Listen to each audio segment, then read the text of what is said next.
Hi, I'm Tin Yan, and I'd like to tell you about a few of the children's books that I've looked at that I found very helpful in my process of making my own children's book.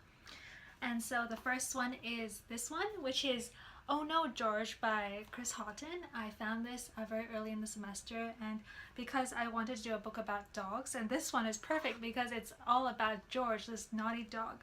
And what I found was very helpful about this book was that it has the standard format. It's around 30 to 32 pages, and inside is actually quite similar. So it has like a white page then with the characters, and then it also has a full-on page full of colors, and then it keeps on repeating with the white and then the colors. And I found this to be very helpful because there's a very consistent color scheme in this book, and it's also something I wanted to try for my book. And I find that it has very, very bright colors and it's a very funny story. So, and I also was very inspired by just how this person, Chris, did his title page.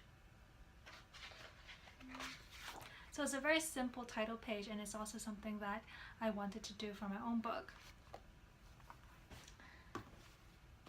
And this is the second one, which is also very helpful because it's mainly based on two characters, the little mouse and also the bear, and my story is also really only about two characters. And this is a wonderful book because it has a lot of colors. And I was inspired by how this inside page was done. So I did something very similar, just with a simple graphic on the start page. And also a very interesting way of doing the copyright page and also the title page. Also something that I did with my own book, which is put one character here and to put the main character over on the title page. And then as you can see inside the book, actually all the background colors are different. I think if I had more time, I would also like to experiment this approach, but I think it takes a lot of skill because it has to match and it has to flow with the story. So I wasn't able to do this, but if I had a chance, I would want to try different colored backgrounds.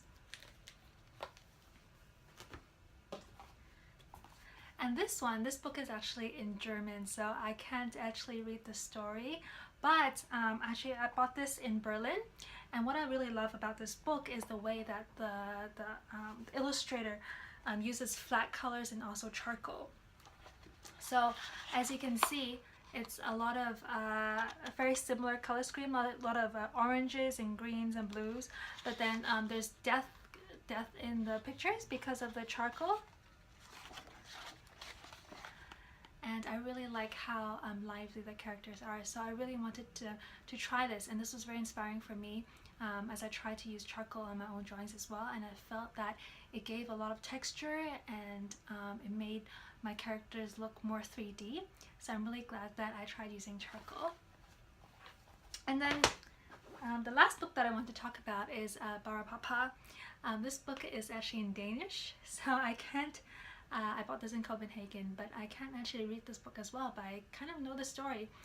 This is one of my childhood favorites, and what I find about this book is that all the other books are rather large in size, but I realized that actually a small size can also work very well, and so I wanted to try using a smaller size for my book. And then because a smaller size also doesn't require too much detail in the illustrations, which works for my time frame. So these were the books that I found were very, very helpful for me. Thank you very much for listening.